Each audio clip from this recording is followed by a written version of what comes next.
Good morning, everyone, and a very warm welcome to today's session of SaiU Pathways, a masterclass series by Sai University designed to help high school students explore future ready disciplines and career pathways. Today's masterclass is organized by the School of Technology and it is titled Sustainable Energy Options. And we are very delighted to welcome Professor Gopi Rethinaraj, who is the Dean of Academic Affairs and also the Controller of Examinations at Sai University. Professor Rethinaraj is a distinguished academic whose career spans across physics, sustainability, and public policy. He holds a PhD in nuclear engineering from the University of Illinois and has held teaching and research positions at globally renowned institutions, including the National University of Singapore, Harvard Kennedy School, and the Indian Institute of Science. With a unique background that bridges scientific expertise and public communication, Professor Rethinaraj has also held several national and international research projects on energy policy, nuclear risk, and science management. So earlier in his career, he was also an award-winning science reporter with an Indian Express. And a passionate advocate for public interest science, he continues to work with the intersection of technology, society, and policy, making complex scientific issues accessible and relevant to wider audiences. With that, over to you, sir. A very warm welcome. Thank you. Thank you, Nalai, for that very generous introduction. Welcome to all the participants who are here to listen this particular lecture. I'm delighted to meet you online and hope I'll be able to see some of you, or ideally all of you, in Sai University class in 2026 August. The topic which I have chosen today is sustainable energy options. The reason why this topic deserves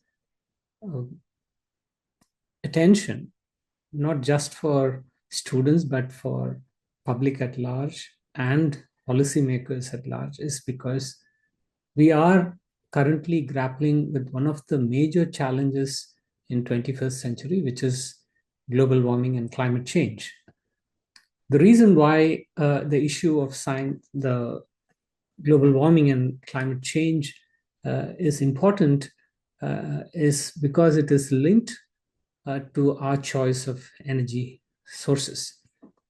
I'm going to try and provide a broad overview of how the human race has progressed from prehistoric times to present times, largely because of the expanded use of energy. And the same technology which enabled us to make a huge progress from prehistoric times is also now threatening us in the form of global warming and climate change.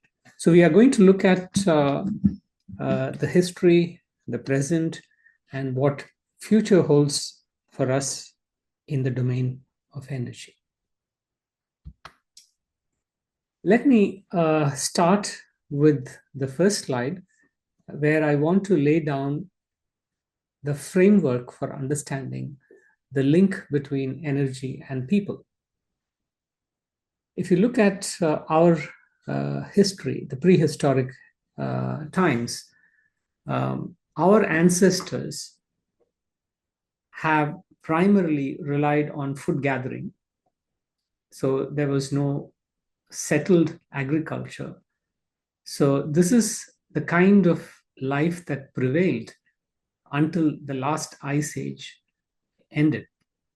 And at that time, the human population, the global human population, was just around 1.7 million, or roughly 17 lakhs. So this would be the population of many cities.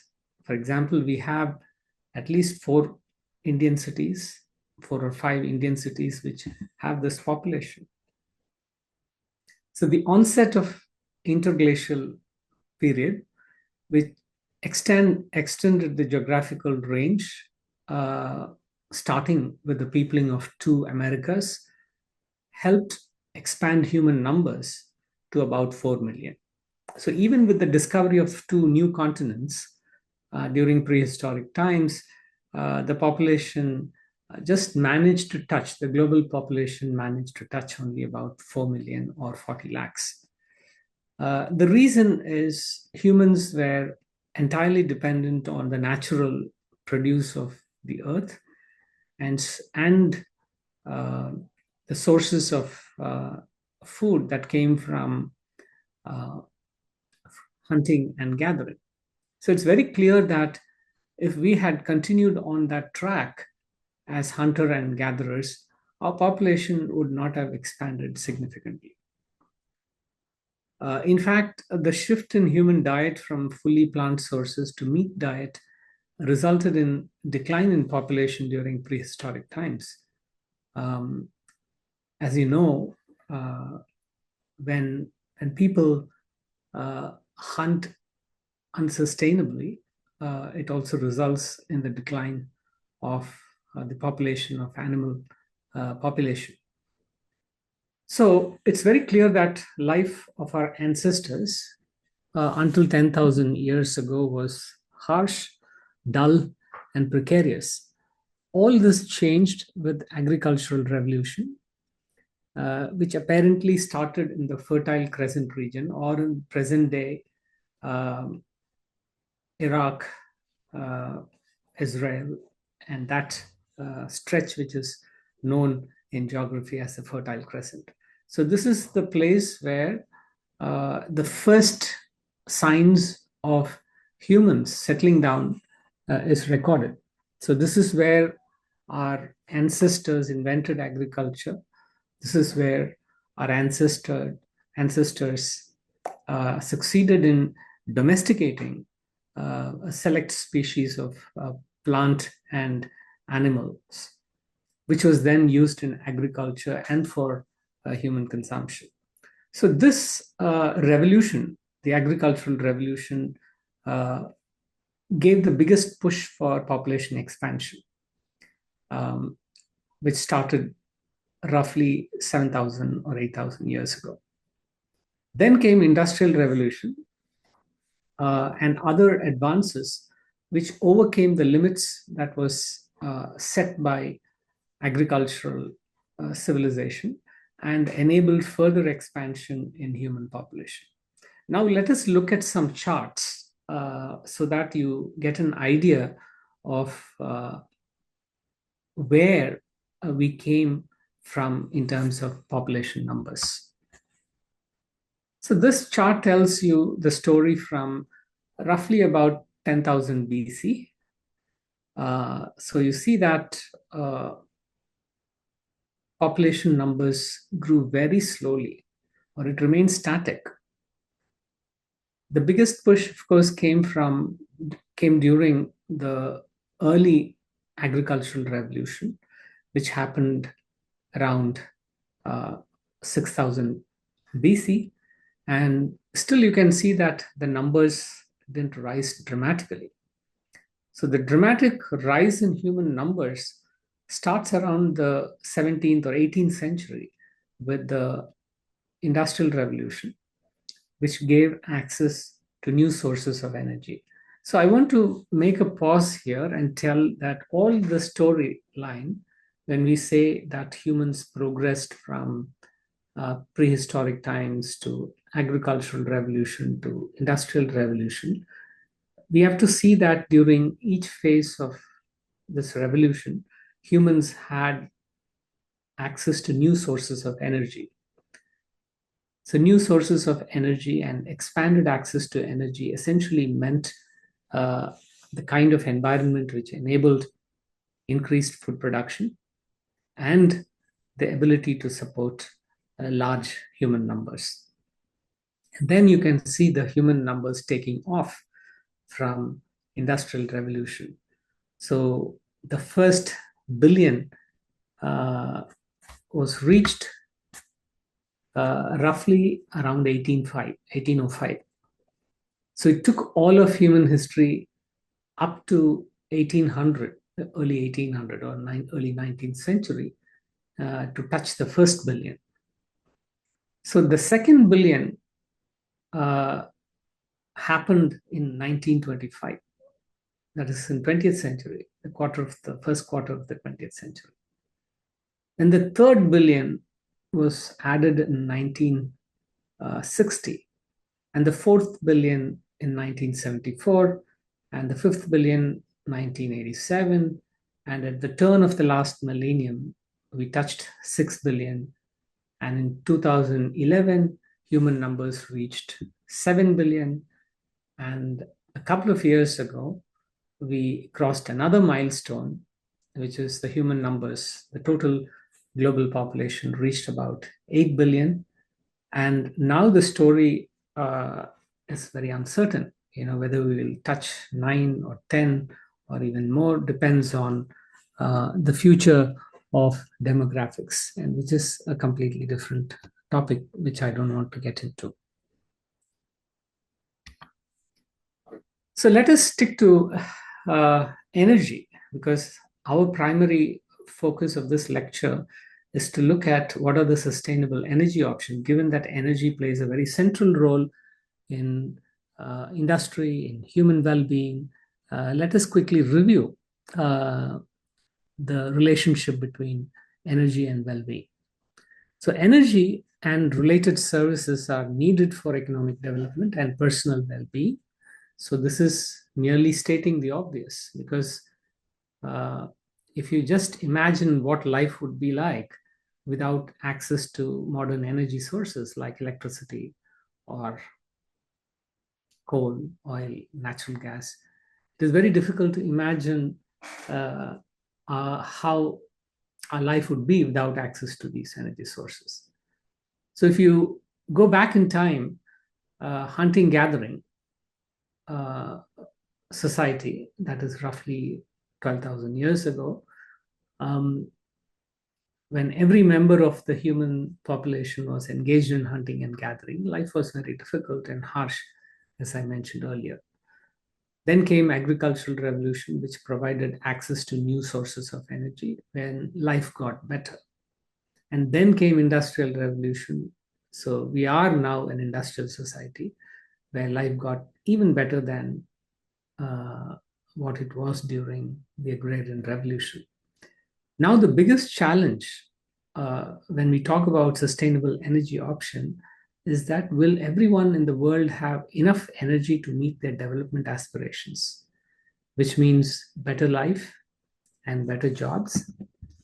And if so, can it be met or can it be used in a way that is environmentally sustainable? Meaning, can we acquire all these new sources of energy without disturbing the environment, which means can we retain the air quality and water quality and also avoid global warming? So this is indeed a major challenge which confronts us this century.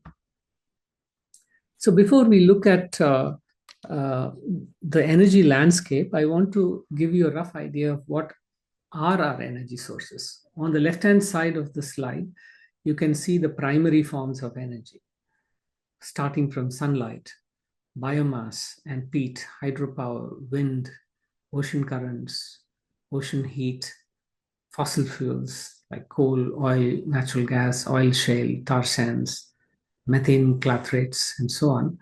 And then geothermal energy, tidal energy, fission fuels, and fusion fuels. So these are all primary forms of energy.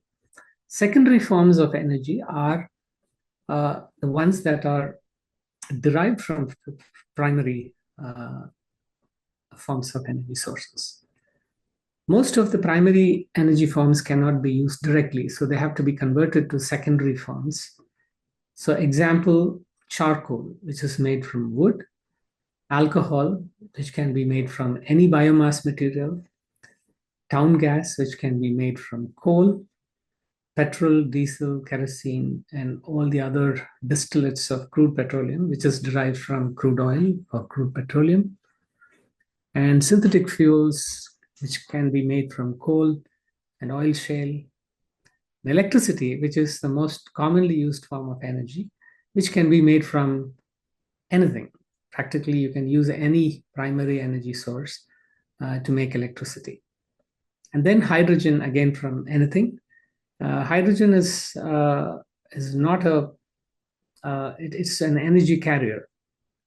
So you know that the hydrogen, pure hydrogen, is locked in the water molecule, and by electrolysis it can be separated. But for electrolyzing water, you need a source of energy, and that energy can come from any primary uh, source of energy supply, which is why you can make hydrogen from anything. So this is useful to keep in mind as we talk about the energy landscape. Now, this chart is very illustrative. This is global primary energy consumption by source. On the left-hand side, uh, you see that all the energy consumption is reported in electricity units, terawatt hour.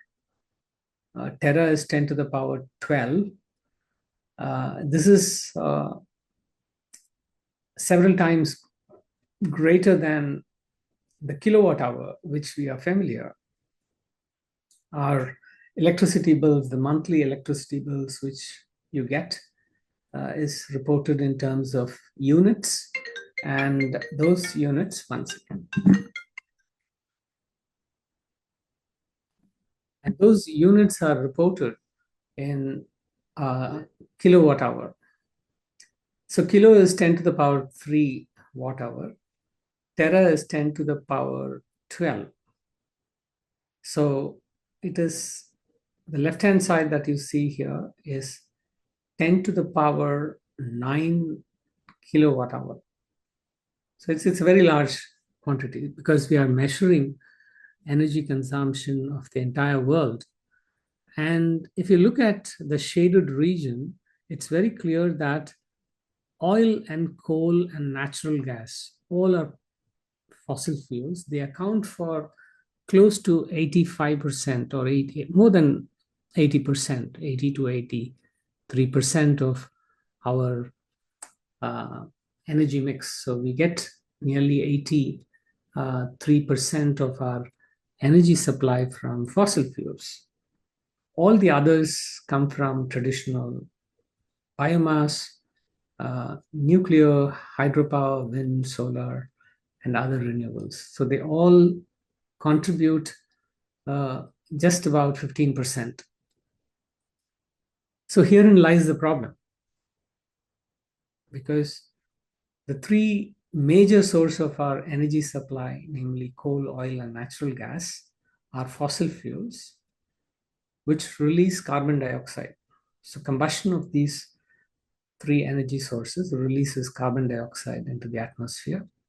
And because carbon dioxide is a heat trapping gas, it traps more heat and makes the earth warmer, which results in global warming. And increased global warming is not good for climate stability, which can threaten our climate system, which would result in climate change, which means a frequent occurrence of erratic weather, intense droughts, intense monsoons. All this are now being associated with the global warming that has happened as a result of our fossil fuel use. So if you look at the timeline, up until 1850, almost all our energy came from traditional biomass. So this is where the start of the industrial revolution. So the industrial revolution began in 1700s. The major use of fossil fuels begin to show up only after 1850s. In fact, in a big way, only after 1900. So this is largely a 20th century, the problem created by 20th century. So this extreme dependence on fossil fuels for meeting our energy requirements happened during the 20th century. So is it sustainable? Clearly not. Because if we want to address the problem of global warming and climate change, we need to reduce the dependence on oil, coal, and natural gas. And this takes time because it doesn't happen overnight. Energy transitions, as you can clearly see from the graph, takes decades to happen. So, what the world is now badly in need of is decarbonization of our energy supply. What this means is shifting the dependence on oil, coal, and natural gas to other sources, which currently contribute only 15% of our supply. Ideally, we should get close to 100% or at least 90% of our energy supply from non fossils, which are listed in the chart: renewables, modern biofuels, solar, wind, hydropower, nuclear. And all of these alternatives have their own challenges, about which we'll talk later. If you look at the electricity supply by source, again, fossil fuel dominates. Coal and gas account for close to 60% or 65% of our energy supply. Then comes nuclear, hydropower, wind, solar, which all contribute to the remaining um, supply percentage. Now, let me talk about the relationship between human well-being and per capita electricity use. So there is a term called HDI, or Human Development Index, which is used by the United Nations. And this parameter is often used as a proxy for development. It is computed from three metrics, namely average income, average life expectancy, and average number of years of schooling of individuals. So it is very clear that development agencies and the United Nations in particular use income, health, and education as proxy for human well-being. So it is obvious, right? If you have more income, you're better off. If you are healthy and if you are well educated, it adds to it. So even a poor country which has low per capita income can still have reasonably high levels of HDI if they focus on the metrics, the other two metrics, namely education and health. So what this chart tells is there is a relationship between Human Development Index and per capita electricity use. So what we have done here is to plot the per capita electricity use of countries against the values of HDI for countries which is reported by the United Nations. So we clearly see that all the rich countries which have very high per capita electricity use also have high levels of human development. But again, it is only an essential condition, not a sufficient condition. So just having high per capita electricity use alone is not going to ensure high levels of HDI, because you need to also focus on other metrics, namely health and education and employment. So without which achieving high levels of HDI is difficult. So it's also clear from this chart that there is certain minimum threshold that all countries need to achieve when it comes to achieving high levels of Human Development Index. And that happens to be roughly 2000 kilowatt hour per capita. So countries need to have a per capita electricity use of at least 2000 kilowatt hour per person in order to see appreciable levels of human development, which is the proxy that is used for human well-being. How do we know that human development improves with energy use? Here is another chart that I would like to show for 5 countries, namely India, China, Sri Lanka, Argentina, and Philippines. So here I have taken how these two metrics, the per capita electricity use and human development index, has evolved over the years. So you can see that as per capita electricity use increased, the human development index has also improved for countries, for almost for all countries. That's what we infer from this plot, that when we increase per capita electricity use, it translates to high levels of human development index.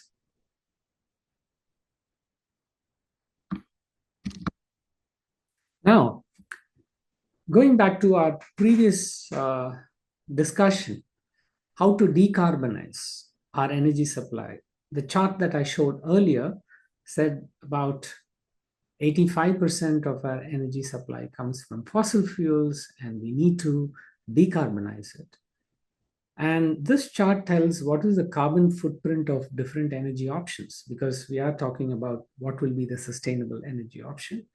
So one needs to look at the carbon footprint of energy technologies. For coal, without any surprise, it has the highest carbon footprint, followed by oil, followed by natural gas, solar, wind. So the shade, the khaki shade that you see is the amount of carbon that is released for every kilowatt hour of electricity that is produced. So for generating 1 kilowatt hour or 1 unit of electricity from coal,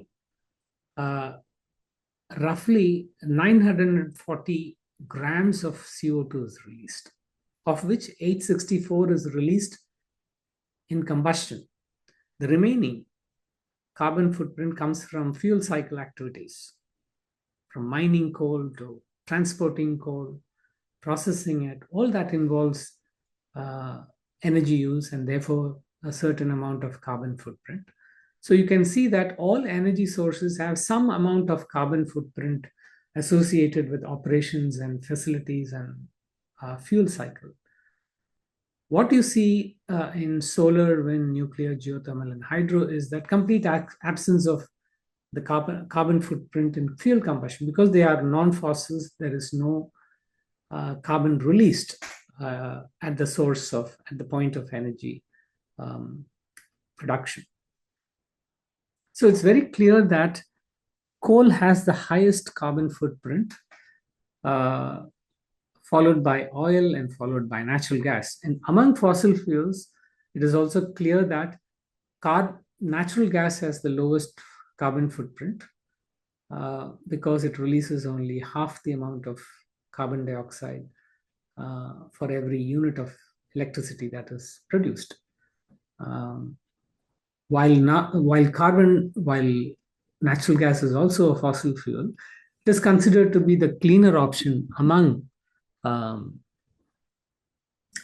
three fossil fuels. Now let us look at, now that we understand the context of global energy supply and global energy mix and some of the challenges, what holds for energy futures? We don't know how energy future will unfold. We can make all kinds of projections. And all these projections depend on three metrics. We have to understand how the future of population growth will evolve, which is a subject of demography. Because ultimately, the number of people will determine how much energy we will consume in the future. The second factor is how economic growth evolves. And this is a question that is answered by economists, and it's a topic of macroeconomics. There are detailed and sophisticated economic models which attempt to do this. And the last factor that would determine the future of energy use is the future of energy intensity itself, how the future of energy intensity of economic activity will evolve. And this is in the domain of technology and economics. How much energy you need to produce 1 rupee or $1 of GDP. This is something that is determined how quickly innovations happen in the energy industry and how energy markets evolve. So both these questions are answered by projections of how energy technology will evolve in the future. And when we talk about energy futures, it is useful to have some framework for understanding scenarios, different kinds of scenarios. How do we think about it?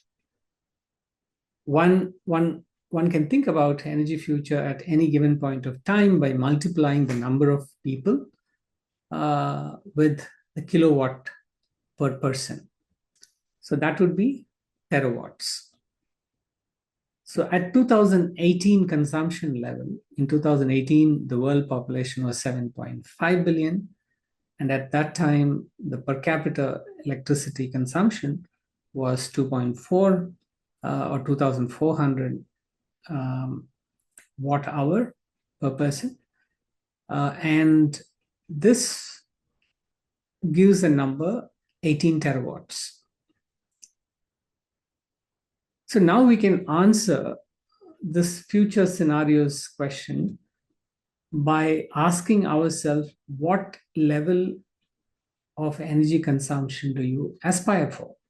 Japanese were considered to be very efficient use of energy in their industry and in residence. If we think that the world will end up with 10 billion people, and if we need to provide energy at Japanese 1990 per capita Japanese rates, then that number gives 10 billion people times 5 kilowatt per person, which is 50 terawatt.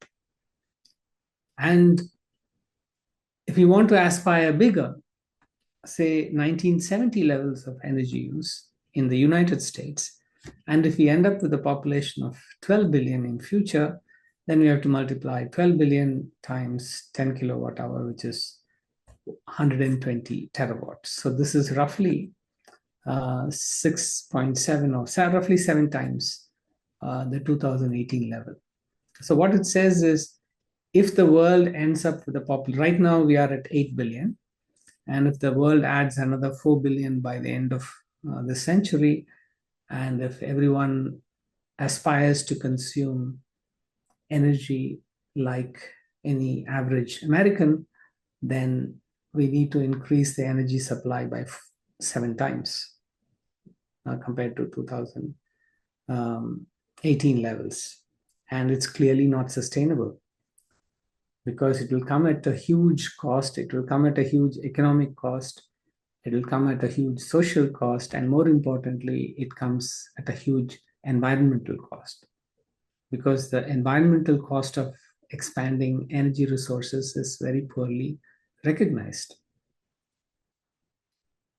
Now, my last slide for today's lecture is, I want to, while I've presented the global energy landscape and reviewed the energy scenarios, the energy supply mix, and also listed the challenge for energy sustainability. When we talk about energy sustainability, we are mainly looking at the question of how can we meet our development aspirations, which is tied to energy, without hurting the environment or without causing environmental damage. So it's a very difficult challenge. Just to give you an idea in terms of economics, because finally it boils down to how much rupee or how much dollars the world is willing to bear in order to decarbonize our energy supply. Let us look at uh, some historical example for comparison. By the time the Manhattan Project, by the way, Manhattan Project was launched in 1942 by the United States. It was the project which was aimed at building the first atomic bomb, and which was used in Hiroshima and Nagasaki in 1945, and also captured. The story has been captured in the recent movie Oppenheimer. So this project, when it ended in 1946, it cost the US nearly $2 billion. In today's currency, it's about $33 billion, or roughly 0.3% of the US GDP. So it was tolerable. It's not, while it was a large amount of money, it was still bearable. So when Project Apollo, which is the series of lunar missions, which the US launched, formally ended in 1972, by when it had cost the US about $26 billion, or in today's currency, about $200 billion. And this over 12-year period.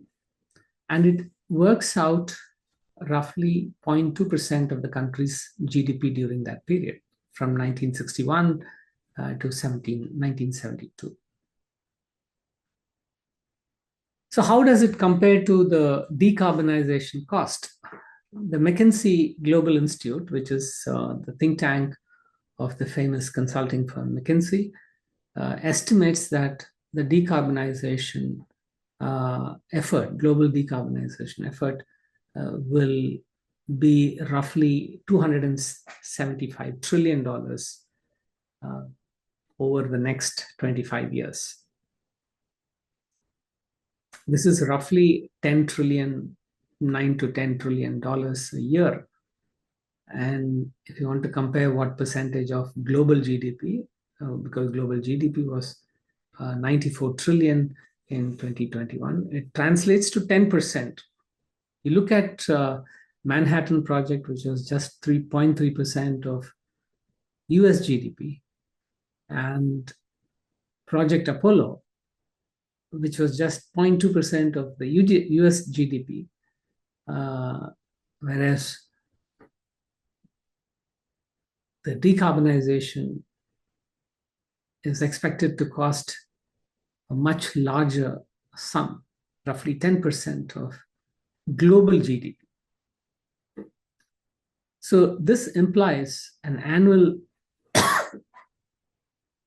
expenditure of about 10% of today's GDP for meeting the decarbonization challenge. So when we say decarbonization challenge, it is essentially how much will it cost if we want to replace all the coal, oil, and natural gas with non-fossils like solar, wind, nuclear, biomass, and so on. So that's what it is. So can the world, or will the world be willing to spend 10% of today's GDP for this effort, which is required? Because the world's low-income countries cannot afford to carry such burdens, rich countries will have to eventually devote 15 to 20% of their GDP to the task, which means politically it is a non-starter. So I don't want to end this lecture on a very bleak note. Even though decarbonization is a very costly challenge, it will have to be done. And it can be done through a combination of innovative approaches in energy use efficiency, and also looking at the whole concept of economic growth afresh. So which requires a drastic rethink about concepts of economic growth and sustainability, which will be finally uh, helpful for addressing the question of energy sustainability far into the future. So I'll stop here and will be happy to take any questions from the audience.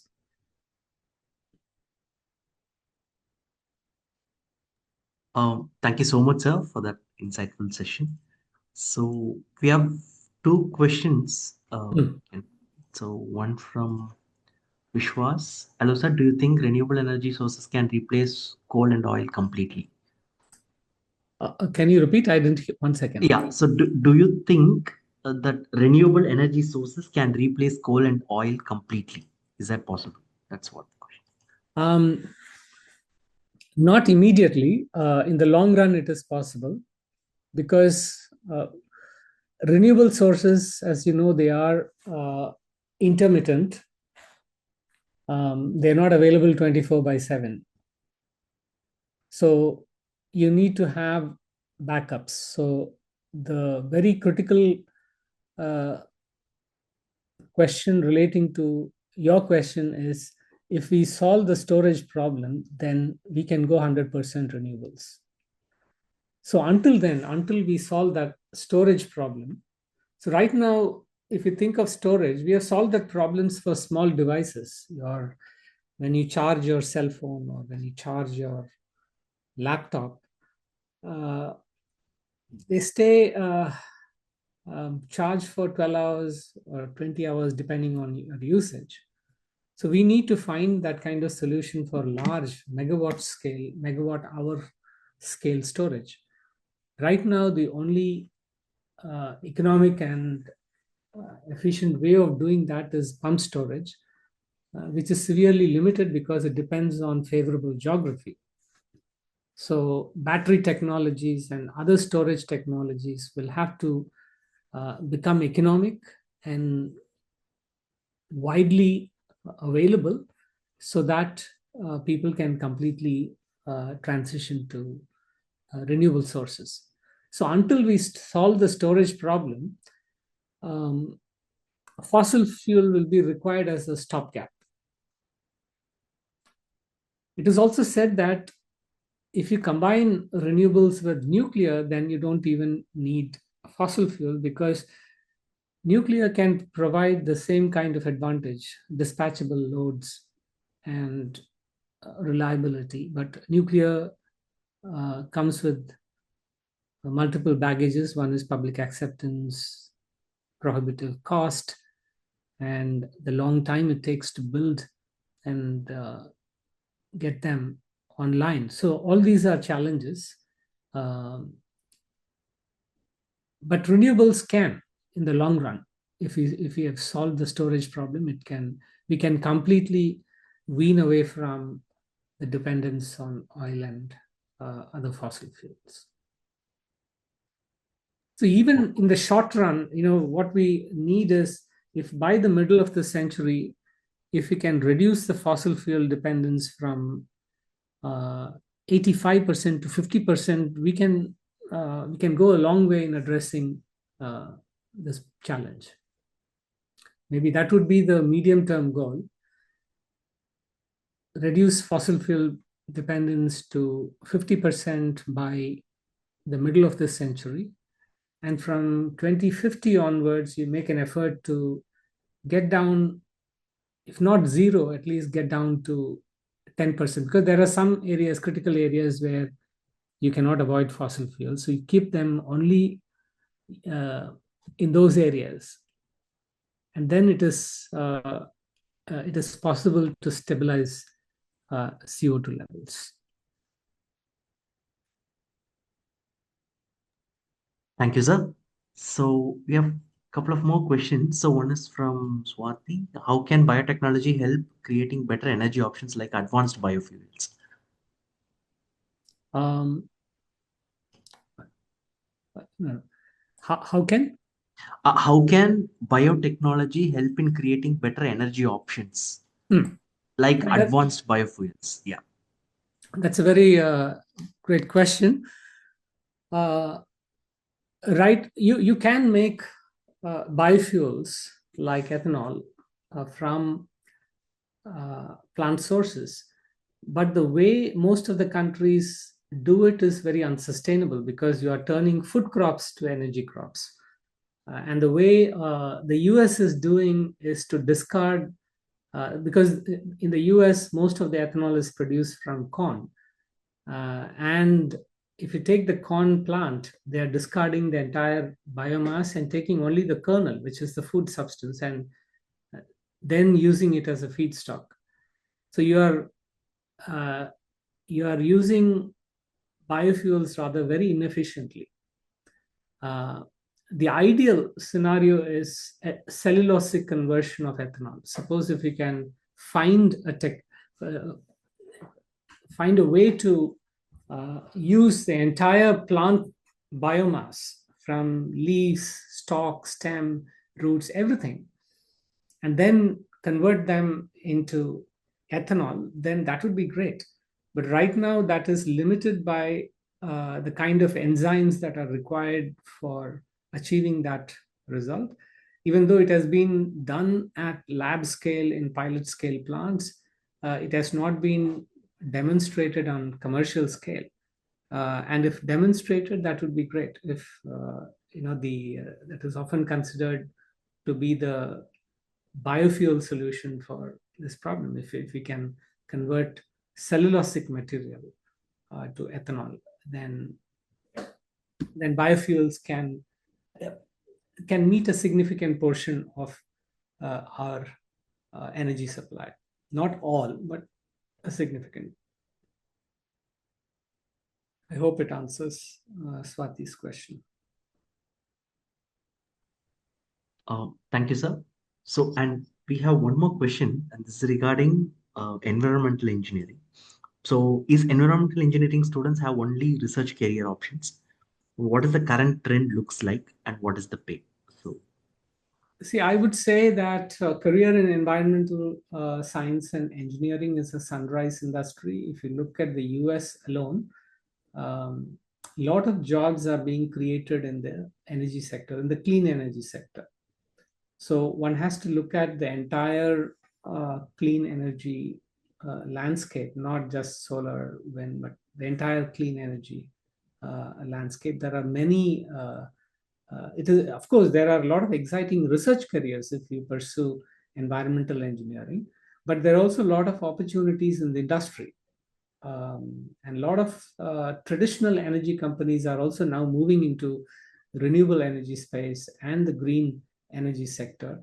And so whether you choose to go for a research career in environmental engineering, or uh, an industry career, which could be industry, R&D, or even industrial uh, production, or even consulting careers in this space. There are a lot of opportunities.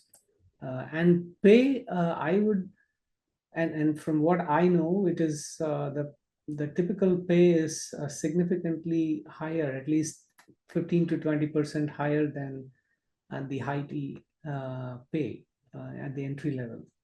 So uh, it pays well, even though there are the options are niche, but definitely the pay, if you land in the right company and space, the pay would be definitely better than a comparable IT career. I think there is another question. If I yes. want to help build better batteries or solar panels, okay. So see, the answer, whether environmental engineering or biotechnology, if you want to keep your options very broad and open, then environmental engineering would be a better option. And if you want to focus only on biotechnology, then uh, that is going to be only within the space of biofuels. So if you want to really work in the domain of batteries and solar panels, environmental engineering would be a better option compared to biotech.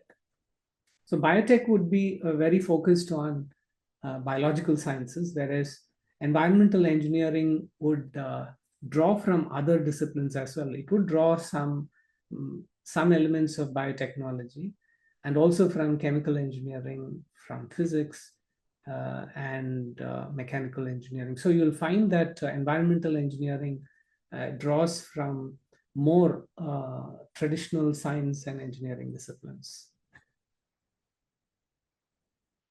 Thank you, sir. So we have one more question from Akrunda. So what does it actually mean to decarbonize our energy? Does it mean we stop using coal completely? What it means? What does it actually mean to decarbonize our energy? Does it mean we stop using coal completely? So decarbonization is the goal. That is in the long run. That is zero fossil fuel use means zero coal use, zero oil use, and zero. But it's not going to happen instantly. We have to start somewhere, right? So decarbonization is the goal. But even if reduced carbonization is actually an intermediate stage in that process. Even if we decarbonize our energy supply by 50%, which means uh, reduce the dependence from 85 to 50%, even though it's not complete decarbonization, it is uh, it is achieving that goal in the long run. So even reduced carbonization can be considered as a milestone in our long-term goal of decarbonization.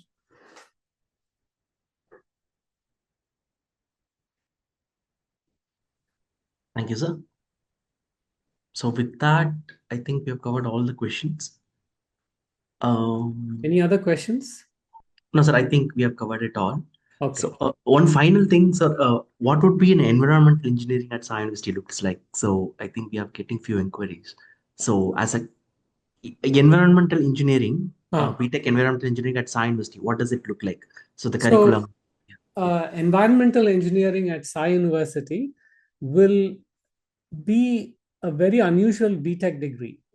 Thing is, we do have um, environmental engineering programs in some of the top universities of the world. So our curriculum would draw from uh, environmental science, which will again draw from other natural sciences, like students will study some physics, some chemistry, some biology as part of the training. And in addition, they would also learn about engineering principles related to energy systems, water technologies. See, the thing, when we talk about sustainability and environmental engineering, the issues of energy, food, water would naturally come into question, because how we address our future requirement of food, energy, and water without disturbing our ecology and environment. So, in everything that we do in terms of training, is to sensitize the students on the science and technology that is relevant to each of these domains. So, environmental engineering would look like a mix of a little bit of chemistry, a little bit of physics. Of course, some mathematics would be there, some elements of biotechnology, some elements of even environmental engineering or civil engineering, and some elements from agricultural engineering and water. So we will be drawing from different uh, science and engineering disciplines to address the question of environment and sustainability. That's how Sai University's environmental engineering curriculum would look like. So in the first couple of years, students will be taking all the required courses in this domain. And then the student will have the option to specialize in one of the domains. So some student may want to focus only on energy related problems. There might be some students who are interested in focusing on uh, just the biofuels or biofuels relating and their impact on energy. There might also be some student who want to focus on uh, environmental risk assessment, because that's a big area of career options today, because consulting companies, even government agencies are looking for graduates with training to do environmental assessment. So any project, whether it is an energy project or any industrial project, before it is sanctioned, will have to submit an environmental assessment report. And these are typically done by experts in that field, sometimes within the organization, or sometimes the organization relies on consulting firms to do these analysis. Um, Measurement is also another area that students can look at. And if some students are interested in water technologies, then they can focus their dissertation research, the final year dissertation research, around this project. So the first 2 years of curriculum will prepare the students in broad areas relating to an environment.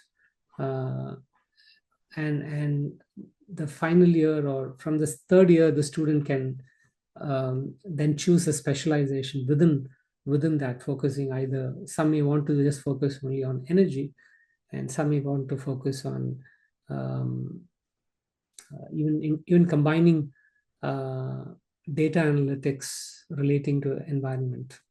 Uh, so somebody wants to combine computational skills to solve environmental problems. So it is entirely left to the student interest. So there are at least some 4 or 5 broad themes within uh, the environmental engineering curriculum that the student can specialize.